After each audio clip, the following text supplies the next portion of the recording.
Shalom Bapak Ibu yang saya kasih dalam Tuhan Yesus Kristus. Sabda Sadik pada hari ini berbicara tentang terus mencoba. Setiap orang pernah mengalami yang namanya kegagalan. Apabila Anda saat ini mengalami kegagalan, bangkitlah dan teruslah mencoba.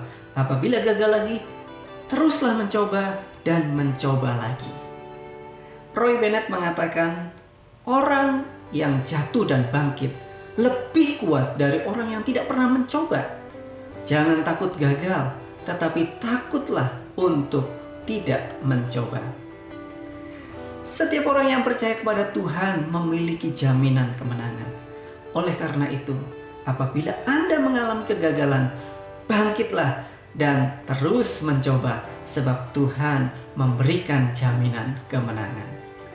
Ada beberapa hal yang dapat kita pelajari dari kisah kemenangan orang Israel melawan orang Amalek. Dari kitab Keluaran pasal 17 ayat 8 sampai 16. Yang pertama, kemenangan dimulai dengan kepemimpinan. Perhatikan ayat 9 sampai 11. Musa berkata kepada Yosua untuk memilih orang-orang yang akan pergi berperang melawan orang-orang Amalek. Dan esok hari Musa bersama Harun dan Hur akan naik ke bukit. Dan sesuatu hal yang ajaib terjadi. Ketika Musa mengangkat tangan, lebih kuatlah bangsa Israel. Tetapi ketika Musa turun tangan, lebih kuatlah orang Amalek. Betapa besar kuasa pengaruh daripada seorang pemimpin. Ketika mengangkat tangan, bangsa Israel mengalami kemenangan. Kita melihat bahwa Musa adalah seorang pemimpin yang hebat, pemimpin yang takut akan Tuhan, memiliki hubungan yang intim dengan Tuhan. Dia berbicara muka dengan muka, melakukan apa yang Tuhan perintahkan. Bapak Ibu Saudara yang saya kasih dalam Tuhan Yesus Kristus, kemenangan atau keberhasilan ditentukan oleh pemimpin yang takut akan Tuhan. Keberhasilan rumah tangga, keberhasilan gereja, ditentukan oleh pemimpin yang takut akan Tuhan. Oleh karena itu, mari kita menjadi pribadi-pribadi yang takut akan Tuhan. Hal kedua yang dapat kita pelajari dari kisah ini, kemenangan membutuhkan tim.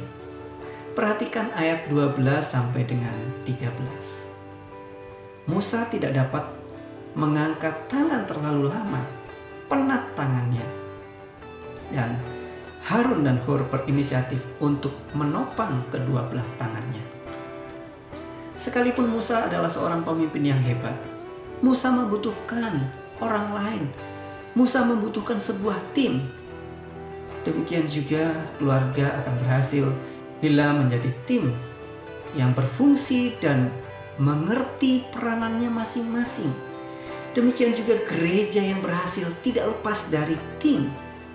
Apabila seluruh jemaat, seluruh pengerja, pelayan Tuhan, hamba-hamba Tuhan mengerti fungsi dan peranannya masing-masing, maka gereja akan menjadi gereja yang berhasil dan penuh dengan kemenangan.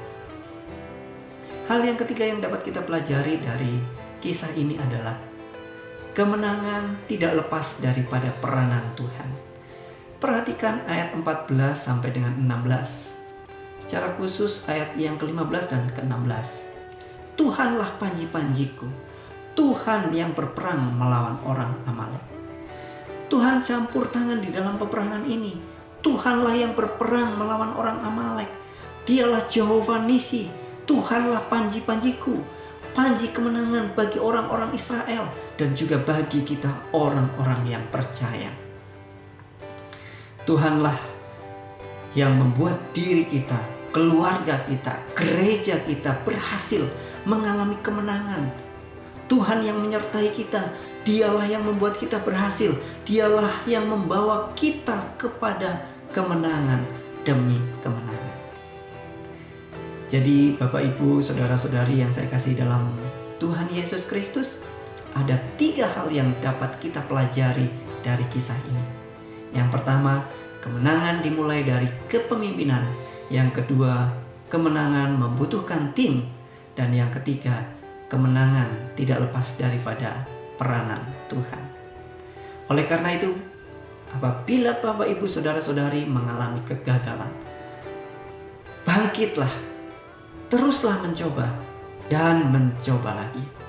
Sebab Tuhan memberikan jaminan kemenangan bagi orang-orang yang percaya. Tuhan Yesus memberkati. Amin.